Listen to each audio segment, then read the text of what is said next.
and he's from AstraZeneca, an exec from AstraZeneca.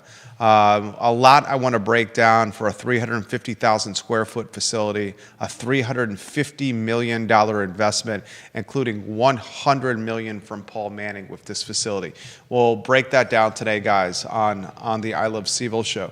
J-Dubs, I'm seeing us live on my personal Facebook. I'm seeing us live on I Love CVille Facebook. I'm seeing us live on I Love CVille Foods Facebook. I am confirming we are live on the I Love CVille group. You know what's crazy, J-Dubs, is those 4 Facebook pages alone, my personal Facebook, I Love CVille Food, and the I Love CVille group, those 4 pages alone are, I mean, just back that napkin, 30,000 plus followers, just those 4 Facebook pages alone. We're live on LinkedIn, where we have... goodness gracious, how many followers do we have on LinkedIn, J-Dubs? Is it 7,000 and change on LinkedIn? 15 Twitter accounts, guys, on YouTube, where we're approaching 400,000 views on YouTube. Subscribe to our YouTube channel. We really want to grow that channel, ladies and gentlemen. All right, J-Dubs, we can rock and roll when you're ready. And let's make that those monologue shots dynamic when you can. Maybe what we can do is we can get a sneak peek of those photos too during the monologue as well. All right, we can rock and roll when you're ready. YouTube, giddy up and get ready. Quiet on the set. Quiet on the set. Are those photos on cue if we need them? They will be soon. Okay, what are we talking about? Turn around for those photos.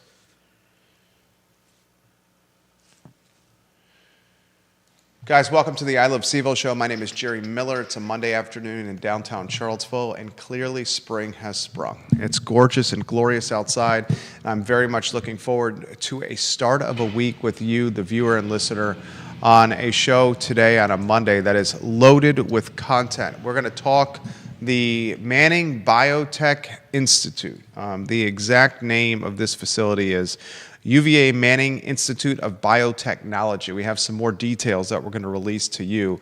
Fontaine Avenue, $350 million facility, 350,000 plus square feet, with a grand opening right around the corner in 2026. How many jobs, ladies and gentlemen, linked to this Biotechnology Institute? Well, specifically, hundreds of jobs in the institute itself, and depending on who you ask, somewhere between 5,000 and 7,000 additional complementary jobs with opportunities popping up that are attached or in the very near peripheral to the Biotech Institute down Fontaine Avenue. This is a year and change away. When you're investing $350 million into something, you got to follow it closely. And when you're looking at somewhere between, depending on who you ask, 5,000 and 8,000 new jobs coming to Charlottesville, and these jobs are going to be coming to Charlottesville, ladies and gentlemen. They're starting now. They just hired Mark Esser, the vice president of microbioscience at AstraZeneca. They took a guy away from the private sector and tapped him to be the new top dog at the Manning Institute of Biotechnology. So the jobs are now starting. These guys are the types of jobs, to say that they're 6 figures is an absolute understatement. These are deep 6-figure jobs. We're not talking $100,000 jobs here. We're talking deep 6-figure jobs. And we got 5,000 to 7,000 of them coming. This is going to impact Charlottesville and Albemarle County significantly. We'll start giving the flip book as we get closer to what's happening down Fontaine on today's show and on future shows. Also on the program, I want to show you a listing that hit Zillow that my jaw dropped, Judah. I know it's expensive to live around here, J-Dubs. But ladies and gentlemen, take a glimpse of this. We have a couple photos we can show. Just give a couple of the exterior pictures. This is 606 Delavan Street. 606 Delavan Street, a $300,000 asking price, ladies and gentlemen. $300,000 asking price. This is not even, Judah, the interesting thing about this to me is this isn't even Belmont. This is like This is right off of Dice Street. This is when the sun sets and it gets dark outside and night has fallen. This is the area of the city where you got to not just look over your shoulder, but you're looking over both shoulders and you're considering about walking backwards. Really? Yeah. This is directly behind the ABC store. This is and ladies and gentlemen, show them a couple pictures. You're rotating those photos on screen? Yeah. 2-bedroom, 1-bathroom, 864 square feet, built in 1960 with a $300,000 asking price. My, oh my, oh my. I want to unpack that on today's show. Vanessa Parkhill, welcome to the program. I want to talk the positive things that the nonprofit New Hill is doing in Charlottesville, including a kitchen incubator, Judah Wickower. This kitchen incubator, the Beacon Kitchen, is open in the old Kathy's in the Kathy Shopping Center and the Belmont area. I want to give props to a nonprofit that is doing its best to do well by historically marginalized communities, poor communities, minority communities. And Beacon Kitchen is trying its best to create economic upside for folks who want to get in the game of some kind. Its executive director, Yolanda Harrell, is a mover and shaker locally. She knows everybody. She's great at raising money. She's a great networker. She's a great connector. She knows the politicians. She knows the money folks. She knows the landlords. She knows the folks trying to get in the game. Yolanda does a hell of a job. Okay? We're going to break down Beacon Kitchen, and I'm going to ask Judah this question. The positives you see with this opportunity of working in a kitchen incubator to potentially build a brand locally. I'm going to also ask you this question.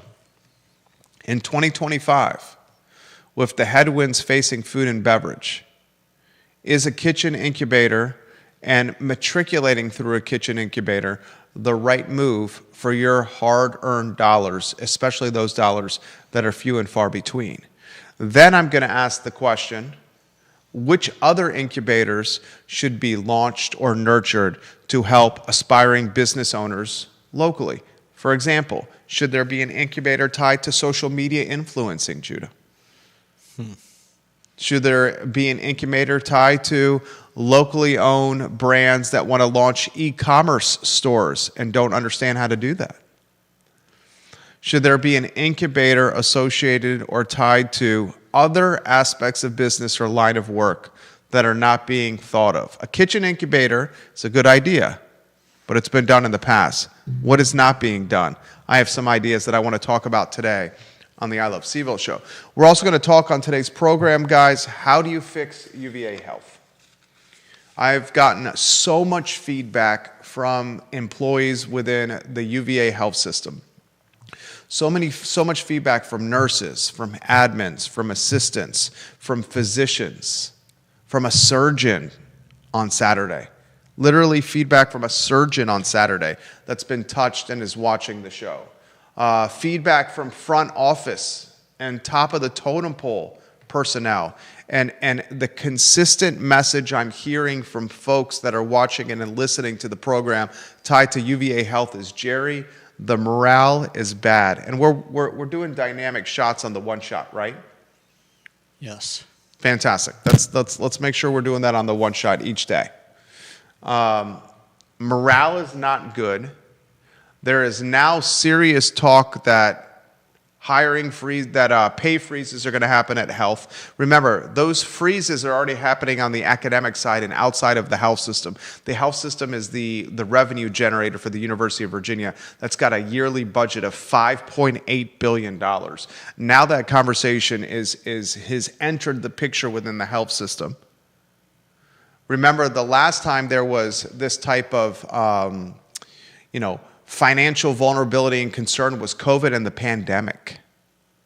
where people were literally told to stay home and not go to work, and they weren't getting paid. Now that's happening, or it's being rumor milled and scuttlebutted around hospital hallways. So I want to put a plan in play on how you could potentially fix the health system. Judah, two-shot, studio camera and two-shot, and then I want to conversate with you. First, I want to ask you which headline is most intriguing to you and why? Judah Wickhauer. Hold on.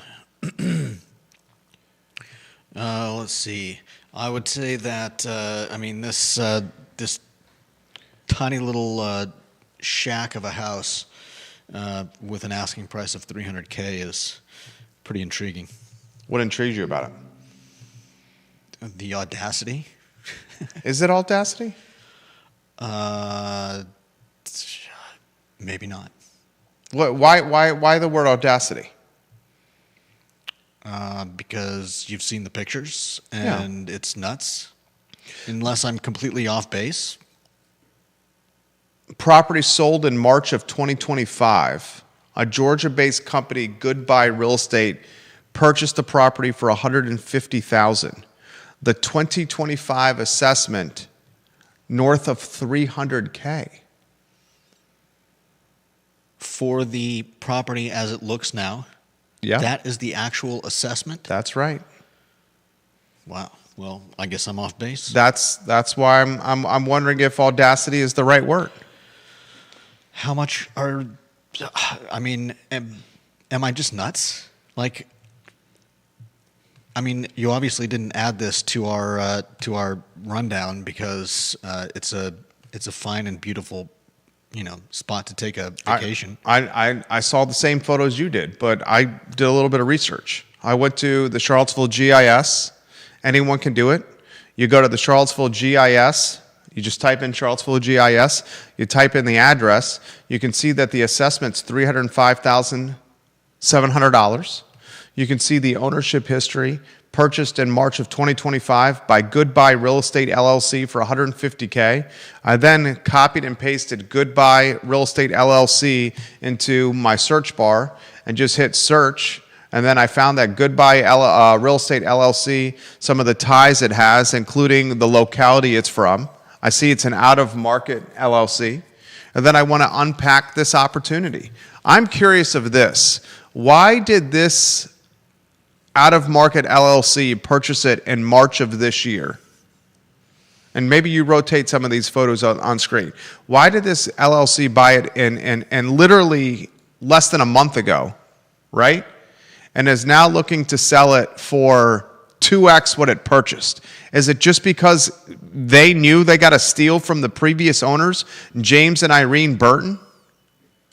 I mean, do you have an LLC and Goodbye Real Estate LLC that literally found a piece of property?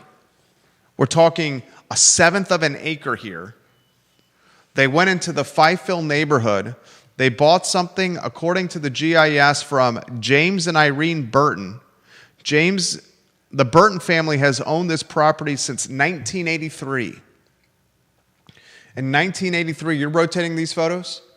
Mm-hmm. Look at the screen for the pics. In 1983, the Burton family purchased this CVille property for $25,000. Then they sold it in March of this year for $150K, right? Mm-hmm. So some would say, what'd you get? 6-time return on your investment? Others would say, maybe you priced it wrong. Yeah. When the assessment's north of 300. I want to talk about this on the program today. I want to give some love to Charlottesville Sanitary Supply, guys, online at charlottesvillesanitarysupply.com. Located, guys, on East High Street. John Vermillion and Andrew Vermillion are doing special things with their business, charlottesvillesanitarysupply.com and Charlottesville Sanitary Supply.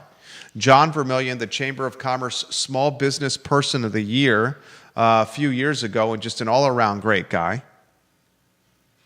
Shop the businesses that you want to see survive another 60 years, like Charlottesville Sanitary Supply has proudly served this community for the past 60 years. Before we get back to Delavan Street, Judah, UVA Health System, on Saturday, I'm having a conversation in the morning with a surgeon of merit.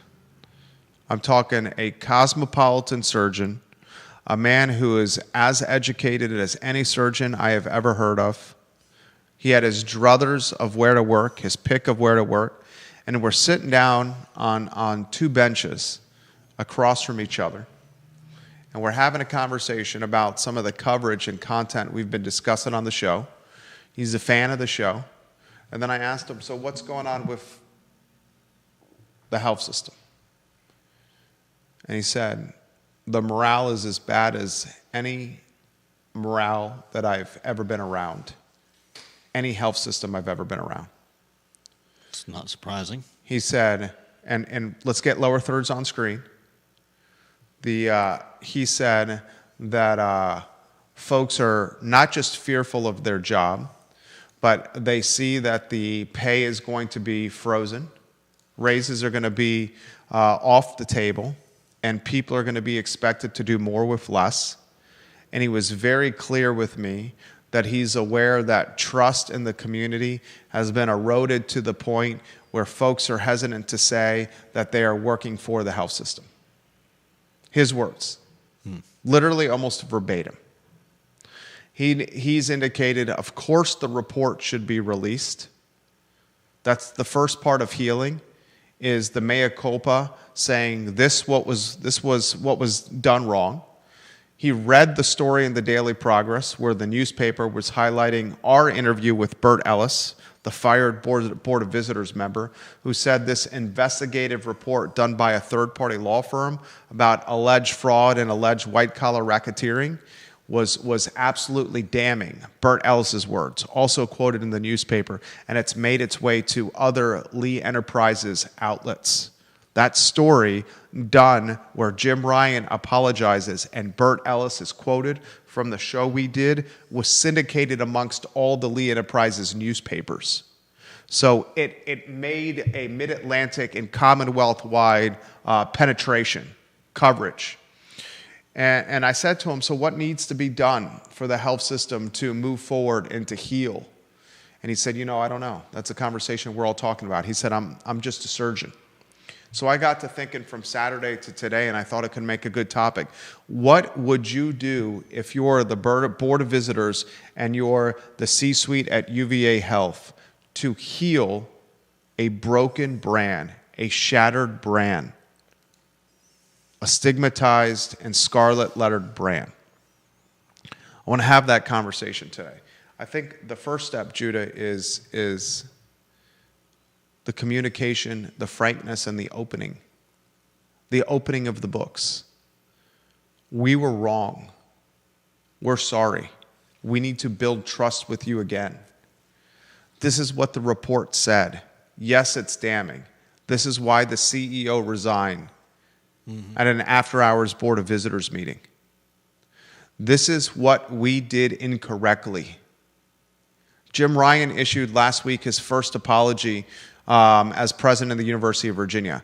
I think the health system needs to issue an apology and said, this is what we did wrong, and this is what we're going to change. I think the health system then needs to work on building community trust. That community trust could be done through philanthropy, could be done through sponsoring events, could be done through community organization, could be done through events around the health system, could be done with contributions to nonprofits, advertising and media campaigns. Just like when Mike Kochis with the Charlottesville Police Department, he took over a broken police department after the previous police chief, Brackney, got fired from the job. Kochis, look at what he did with Charlottesville Police. He did the walk and talks through neighborhoods that felt they were exploited by police departments. Yep. He did community events where Chief Kochis was sitting in dunk tanks at Ix Park, and kids in the community could throw baseballs at a target and hit a target, and Chief Kochis in his uniform would drop into a dunk tank full of water. They did cookouts. They played basketball in the 10th and Page neighborhood at hoops that are set up on the side of the street. They did community, the Give the Guns Back Turn your guns in, no questions asked. Yeah. Fireside chats. Early in his term, Chief Kachis was at a hotel, was at a church by Dairy Market. I was at that church, at that meeting. 2024, 2023 version of a fireside chat. And he's literally taking verbal arrows from community leaders saying, your police department's doing all these things wrong. He's listening to learn. The health system needs to take a page out of Chief Kachis' book and look at how he's rehabilitated the Charlottesville Police Department. That's what the health system needs to do. The health system needs to be absolutely transparent with every billing practice possible. Every billing practice. Upfront billing transparency. This is what your bill is going to be. No backdoor billing when you're told prior to a procedure, this is the amount owed, and then you start getting bills in the mail months later that if you don't pay this bill by this date or set up a payment plan, then you will be sent to some kind of credit collector, debt collector. Transparency with billing. I think it would be an absolute travesty if the University of Virginia and the BOV chose to freeze pay and chose to not offer cost of living raises or performance-based bonuses for its staff, particularly since the staff is the revenue generator for the University of Virginia in totality. Morale is at the lowest point it has been in maybe the history of the health system. When's the last time morale has been this low? I think you could probably say during the pandemic or maybe the late 90s when the health system and the university itself became a significant fundraiser because public funding was in peril in the late 90s. That's when UVA became a fundraising machine because it knew counting on the Commonwealth for funding was a slippery slope. But at this point, when morale is in the trash can. In the trash can, thank you. Why would you diminish morale even more by saying you're not even going to get your 3 points? I'm here to tell you something. Health system employees, that 3% raise year over year does not even keep up with inflation. You're losing money year over year. Performance-based bonuses, not offering them to your department that's your revenue generator, that is asinine. And asking folks to do more with less when they're still already doing more with less since COVID is the definition of burnout. There's a reason doctors and physicians and nurses and staff are sprinting out of the health system to other more relaxed opportunities. I got a guy who's a surgeon sitting across the bench from me for 15 or 20 minutes looking at me that he's just absolutely weathered. I asked him, what are you going to do with your Saturday? You know what he said to me? I got to go into work for 8 to 12 hours. Oof. 2 kids, wife, exact words. I'm going to go into work. I said, when do you see your kids? You know what he said to me? I have to wake them up super early before work, and I play with them for about a half an hour before I leave. I said, do you see him at night? He says, occasionally. I asked him, do you have any regret with the profession you chose? Hesitant to ask that question, but asked it anyway. His response was measured and tempered. He said, right now, I don't think so. But it was measured and tempered. If I'm C-suite at the health system, and if I'm the BOV, I'm doing the opposite of what the University of Virginia is doing. I would be transparent with the investigative report. I would say I'm sorry. I would say these are the measures that I'm going to take to improve a shattered brand. We will build trust through transparent billing practices. You will know upfront every iota of billing. I would make sure morale with my employees is improved because without the employees, what is the health system? A 3% cost of living raise is frankly a loss in revenue year over year.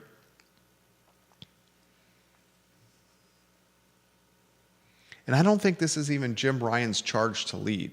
I think this is probably the BOV's charge to lead.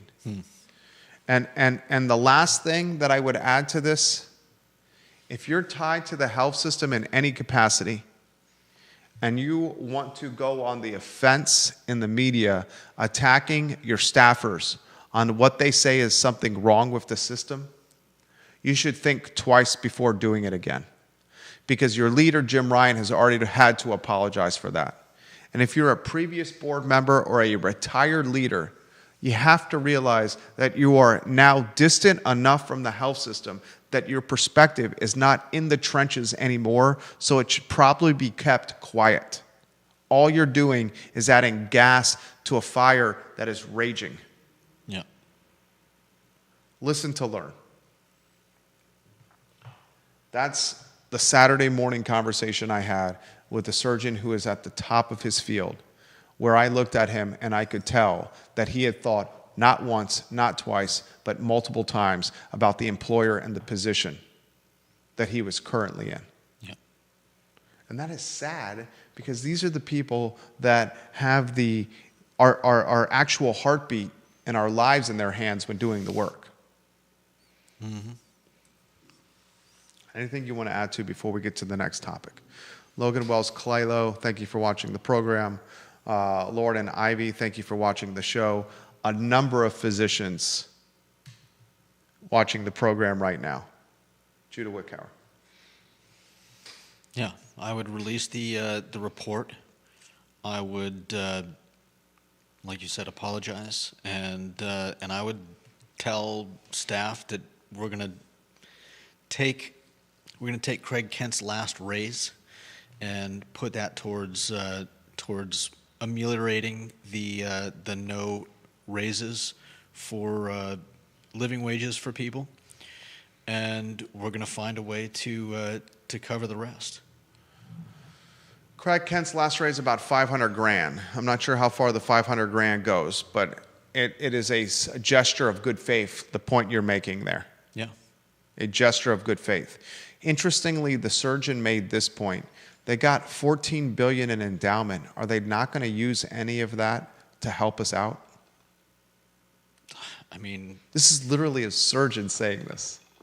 Mm-hmm. They have $14 billion in endowment. I said, well, that endowment is earmarked for certain things. It's not like it's just a slush fund of money in a money market account. Earmarked. And then he responded by saying, this is an emergency. Why aren't they using that for emergency relief? And I said, I don't have that answer. I then offered this perspective. I know the donations that are made are earmarked for the donors for certain activities. Some of them. And some of them, a large portion of them, many of the donations that are made by wealthy donors, how are those donations made? In what capacity? Do you know the answer to that? I'm not even sure how to answer that. They're made for legacy projects. Legacy projects like capital improvement projects, new building construction, where the donor's name can dawn the building, and the donor's name dawns the building as a legacy, where their children, their grandchildren, their great-grandchildren can walk through the grounds and say, that's Alderman Library, that's the McIntyre School of Business, that's the Paul Manning Institute of Biotechnology. $100 million gets you a nameplate. The Hardy football facility, the rector of the Board of Visitors, Robert Hardy and his wife gave money to football. You want to make these donations to the University of Virginia, these wealthy folks, in a lot of ways, because there's a smidge, if not a large smidge, of ego associated with the donation. They still can't all be getting their names on buildings. And if they construct new buildings, they can. That's a big if. I think. Let me ask you a question. If you were in fundraising at UVA and you came to a wealthy guy and gal that live in, say, what's a hot spot that watches the show all the time? There's a lot of alumni that watch the show in Buckhead, Georgia. We actually heard of one that was someone that watched the Burt Ellis interview. And you're in Atlanta, Buckhead area, and you say, I want to give $50 million to UVA. And the only way I'm going to give $50 million to UVA is if I can determine where that money goes. If you're the fundraiser, are you going to say no to that? Or are you going to say, all right, we'll figure out how to get what you want a reality? You're going to have to wait for it. It's not going to happen overnight, but we can earmark your funds. Donate some of them now. I would imagine the donation happens in this capacity. If you want to give $50 million, I mean, some people may just have $50 million to donate. I would imagine the more realistic scenario is if you're given $50 million, you're going to give a percentage now. That percentage could then be potentially invested into some kind of revenue-generating position, maybe some stocks, some equity, something of that magnitude. And then you're going to get a position, a next percentage, a next lump sum donated in a little bit, and then there's probably performance benchmarks tied to your donation. I want $50 million for this building. Okay, I'm going to give it in stages based on thresholds of performance, just like you would with a general contractor when building a house. If the house is $500,000 to build, you're not just going to give the general contractor $500,000 up front. You'll give them maybe 10% up front, maybe another 10% based on architectural plans, maybe another 10% based on foundation, another 10% based when it's framed, when the project is framed, another 10% maybe it's based when the roof is on. I would imagine that's similar to how the donations are made. Okay. Anyway, it was an eye-opening conversation that kind of tied to last week's of content because the health system is watching the show. I appreciate the plight, and I'm grateful for the messages that are coming to us guys from those employees. I would imagine the sledding is going to get a lot tougher before it gets easier, but as the sledding gets tougher, eventually it does get easier. The sledding? Yeah. The sledding, you've never heard that? The sledding gets tough. Life is tough. Life is tough. That's what that means. Next headline. What do you got, Judah Wickower? Manning Institute. How about this, Judah? $350 million facility. Mm-hmm. How about this, Judah? 350,000 square feet under construction now on Fontaine. Open next year. New executive director hired, Mark, I'm going to butcher his last name, Esser, former vice president of microbiosciences at AstraZeneca. The hirings are already starting.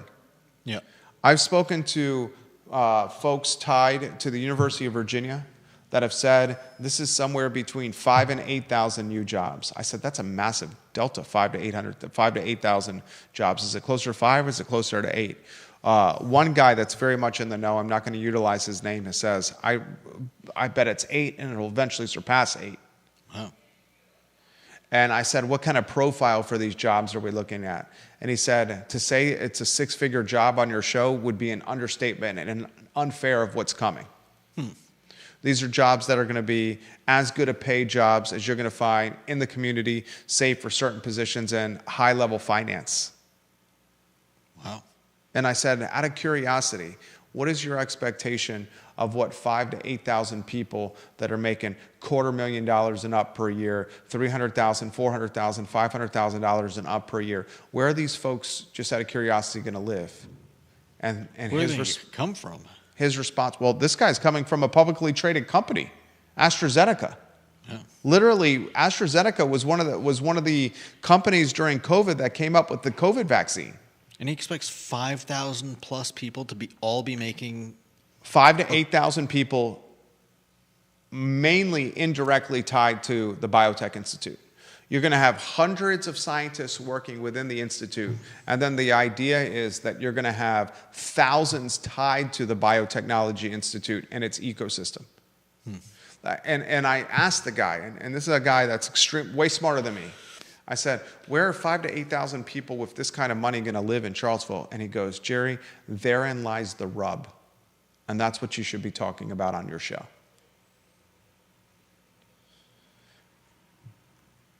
Does anyone have that answer? I mean, if they're making that kind of money, they can live wherever they want.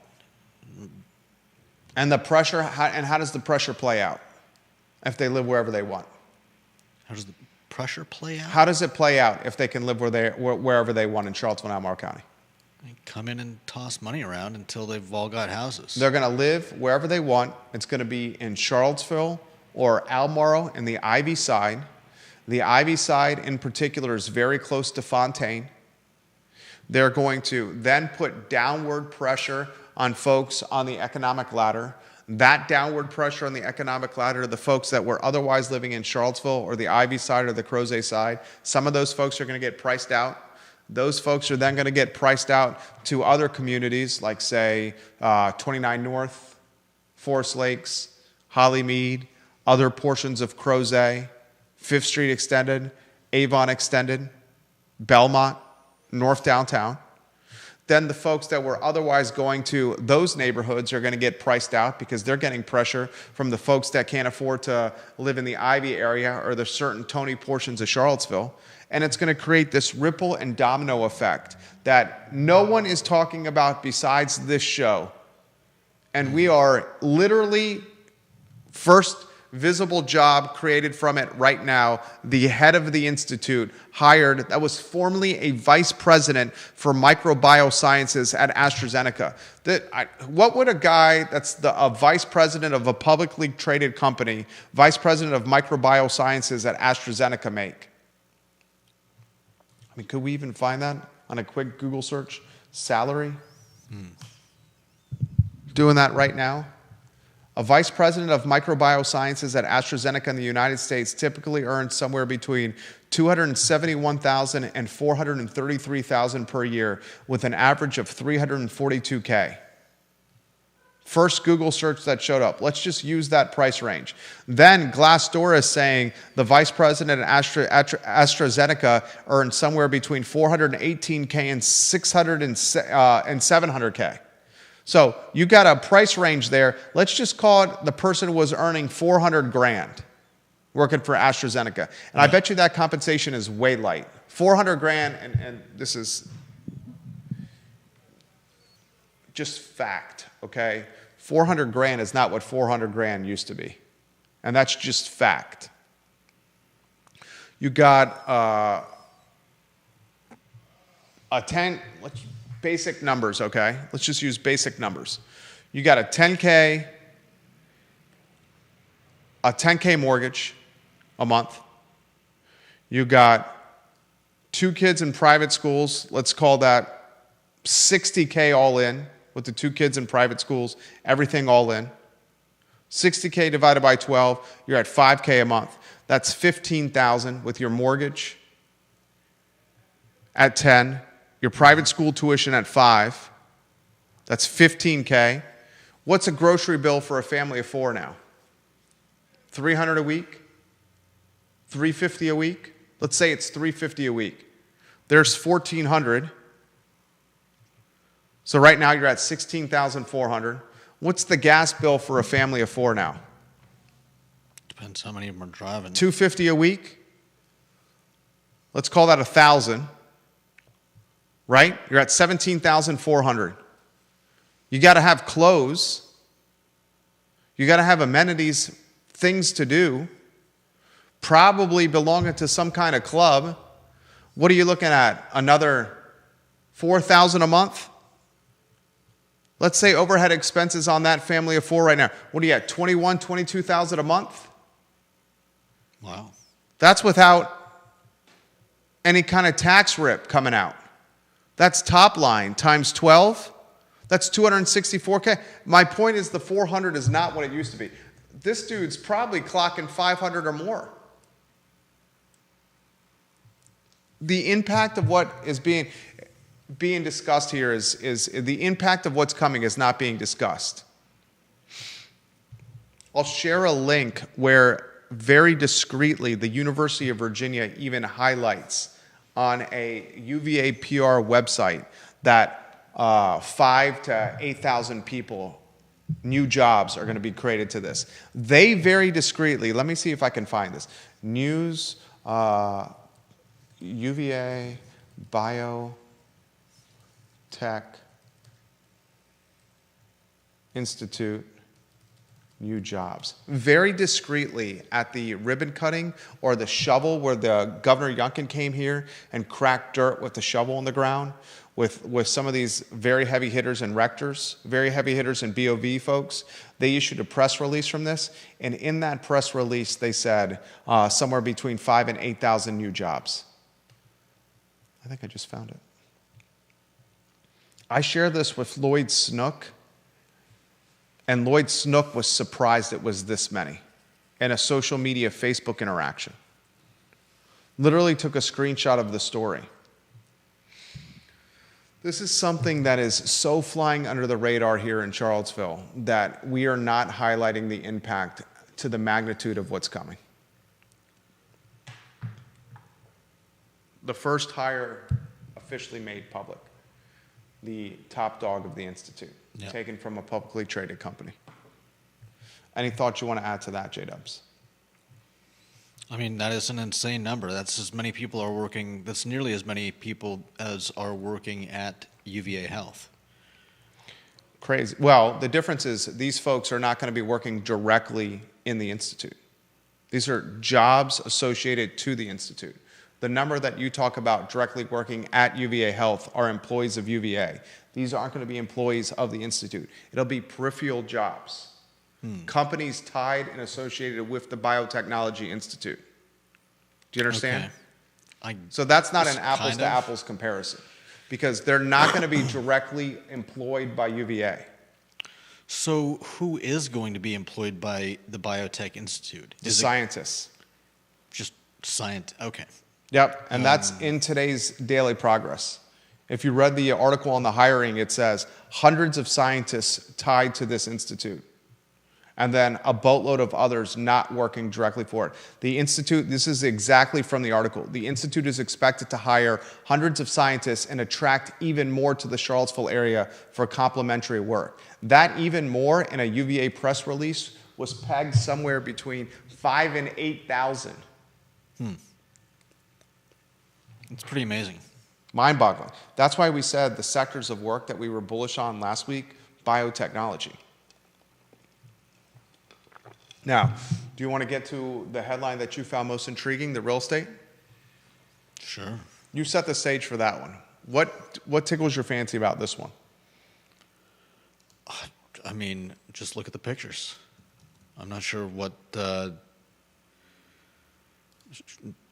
we've talked about the fact that, I mean, I can't believe that it got, I can't believe the assessment was for $300,000. How many square feet is it? Square feet, it's on the headline. 864, right? 864 It's square the feet. headline on screen. Yeah. That's, I mean. But that's a teardown. So how does a teardown get assessed at $300,000? Because of the upside of the dirt. What you can do with the dirt.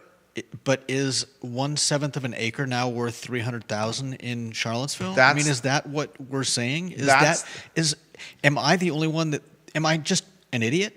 Because No, I think don't all think of this you're an is absurd. But you keep questioning me on like, why do you think that this is? I mean, I'm not questioning you. I'm highlighting that the assessment's over $300,000. Yeah.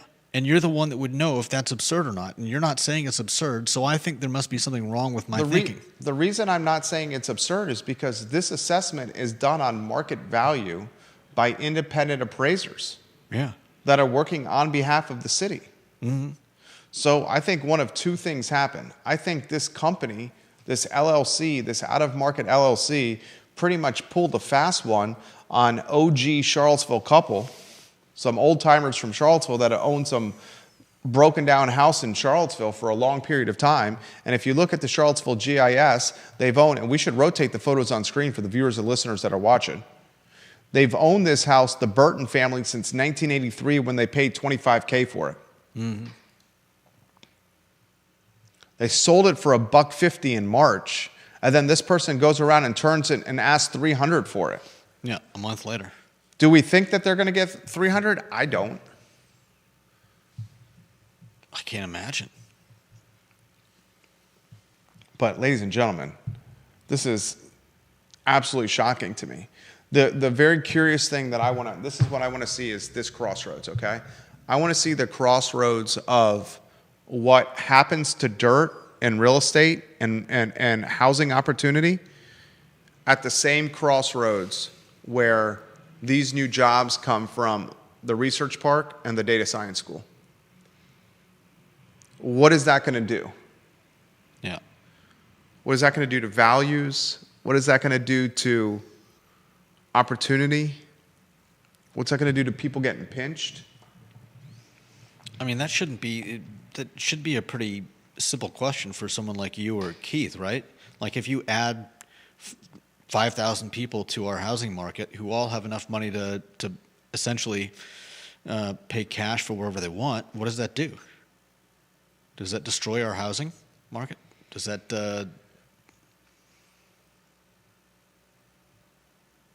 do we get bidding wars? Are they going to start their own bidding wars against each other? 5,000 people who all have the money to say, no, I want it. No, I want it. It's a great question. That's a great question.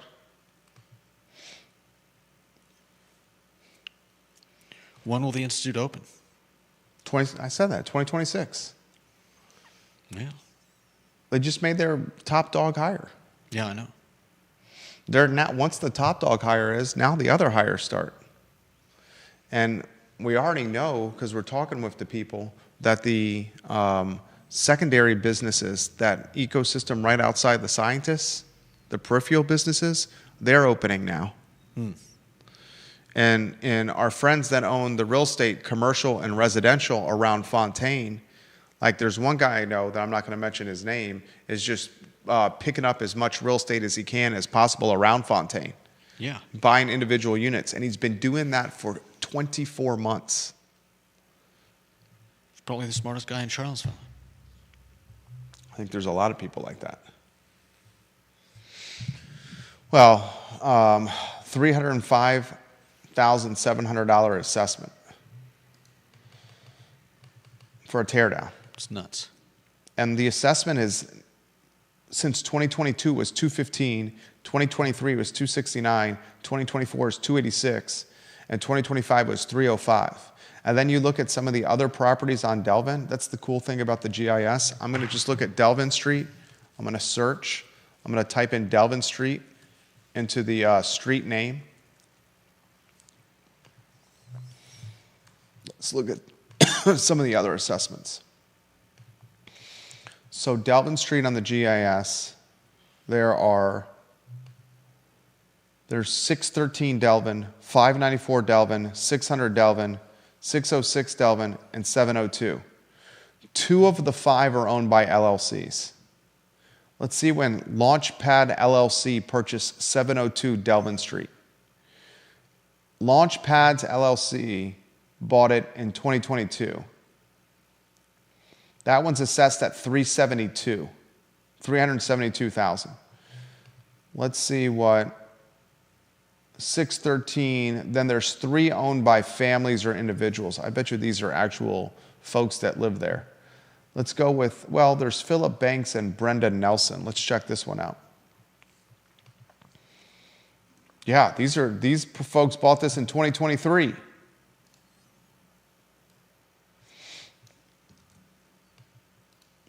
This road is prime for stuff to well, we'll see if it's prime for stuff to happen. There's 5 homes on this street. And you don't like the neighborhood. I didn't say I didn't like the neighborhood. I said that this neighborhood was not necessarily the safest neighborhood. I do think that this neighborhood, I said because of the... You said you'd walk backwards in that neighborhood. Yeah, I said it's not the safest neighborhood. But I think if you're looking for opportunity, you probably are looking for these types of houses. If you're looking for upside, you're not going to go to North Downtown and pay north of $1 million for a house to try to make a buck. Mm-hmm. If you're going to North Downtown or to Belmont or to Rugby Road and you're spending $1.5 million on something, if you put $250,000 into it, $500,000 into it, probably not going to get your ROI out of it. But if you go into a neighborhood where you have to potentially walk backwards, as I said, and you tear it down and you build something there or you get it permitted and ready to go, for some kind of development opportunity. I mean, that's what a lot of people that I know are doing. These people know how to play the permitting game. They're going and they're buying falling down doghouses. And then they're saying, all right, I'm going to buy this falling down doghouse. I'm either going to pay cash or I'm going to carry some debt. I think I can get this permitted and ready to go, and it's going to take me somewhere between 10 and 24 months. My carrying cost on that is this, but if I sell this completely permitted and ready to go, I can make this, and the delta is their margin. And they don't have to crack a shovel. Yeah. Sweat. Mm-hmm. There's a lot of people doing that. That's what we were going to try to do off East High Street with that portfolio of 6 units. Me and Chris. That's what we were in here talking about next to you all those times. Mm. Anyway, take a look at that, viewers and listeners, and tell us what you think. I was absolutely shocked by this. Neil Williamson's watching the program. Love you, Neil. All right, next headline, what do you got, Judah? Beacon Kitchen? Yep, New Hill's Beacon Kitchen open as incubator. I like this story. Do you like the story? I like what Yolanda Harrell's doing. Yeah, I think it's great. I like the story because they're creating business opportunity for people trying to get in the game, right? Yeah. The only concern I have with the opportunity is, do we want to be fostering or birthing more restaurants? Well, I think that's the thing. Not all of these are going to become restaurants. I think for some it'll be a way to dip their toe into the business, give it a try, see if it's for them, gain some experience, potentially experience. I mean, most definitely, I would think experience that they can carry into any other restaurant job. It doesn't necessarily have to be as an owner. So I think for a lot of people this will be a learning experience. You'll put some money in. You may make that money back selling the food through some type of pop up or some other. I don't know how they plan on helping these people. All right, use this as an outlet. I'll push back on this. Mm-hmm. Okay, and first I want to say New Hill and Beacon Kitchen, I love fostering entrepreneurship. Yolanda Harrell, I love what you're doing with this nonprofit. I love creating some kind of path for people to better themselves. Love it.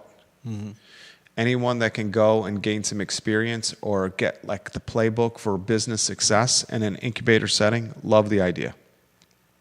I'm going to ask just straightforward questions.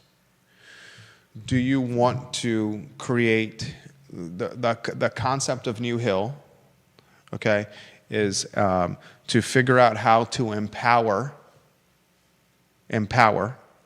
through financial acumen, through entrepreneurial experience and know-how, and through networking and through practice, a group of folks that is historically marginalized, either because they don't have a lot of money or because they're black and brown and living in Charlottesville. Okay?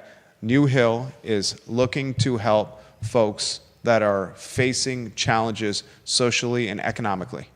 Mm-hmm. And empower them through what I just described: business, entrepreneurship, networking, professional experience, and financial literacy. That's what the concept is about. I ask this question. I love the concept. I ask the question, should we be encouraging folks to gain the experience in F&B to go work in F&B in this market?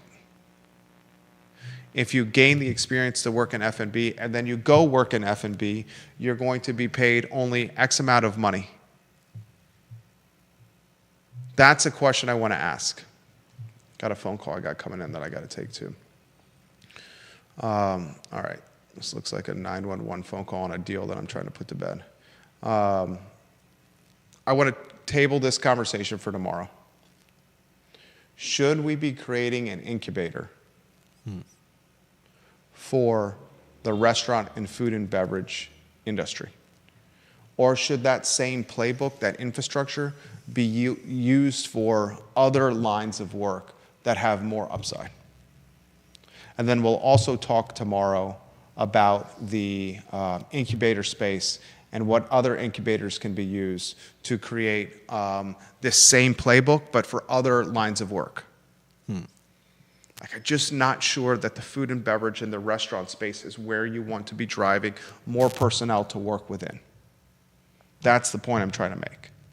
We'll talk about that on tomorrow's show, and we're going to also have Jerry Ratcliffe on the Jerry and Jerry show at 10:15 a.m. to talk everything portal related. I'm sorry I had to cut it short here. I just got a 911 on something that I'm trying to finish today. Judah Wickhauer, Jerry Miller, the show on a Monday. Take care, everybody.